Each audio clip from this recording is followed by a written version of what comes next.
ये कहानी एक पंडित जी की जो राजा के दरबार में पहुंचे। राजा ने उनसे 3 प्रश्न किए कि ईश्वर जो है कैसे दिखता है, कहां तक देखता है और करता क्या है। पंडित जी ने कहा आपने मुझे बुलाया लेकिन आदर सत्कार नहीं किया। तो दूध का गिलास मंगवाया गया।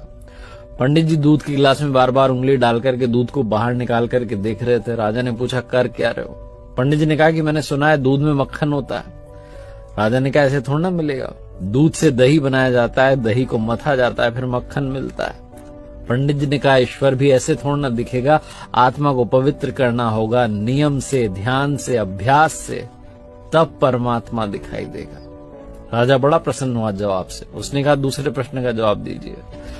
पंडित जी ने कहा कि मोमबत्ती मंगाई। एक मोमबत्ती मंगाई गई, उसको जलाया गया।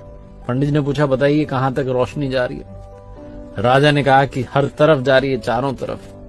पंडित जी ने कहा बस यही, परमात्मा भी चारों तरफ देखता है, हमारे हर कर्म का हिसाब उसके पास है। फिर राजा ने कहा कि तीसरे प्रश्न का जवाब दीजिए, ईश्वर करता क्या है। पंडित जी ने कहा आप गुरु बन करके पूछ रहे हैं कि शिष्य बन करके। राजा ने कहा शिष्य बन करके।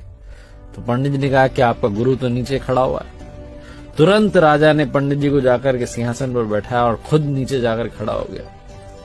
पंडित जी ने कहा आप बतलाने के लिए रह क्या गया है, बस यही तो ईश्वर करता है, पल में राजा को रंग और रंग को राजा बना देता है। बहुत छोटी सी कहानी जिसका सार समझाता है भरोसा बनाए रखिए, प्रभु सब कुछ संभाल लेंगे, वो सब कुछ देख लेंगे, बस आपकी आराधना में, पूजा में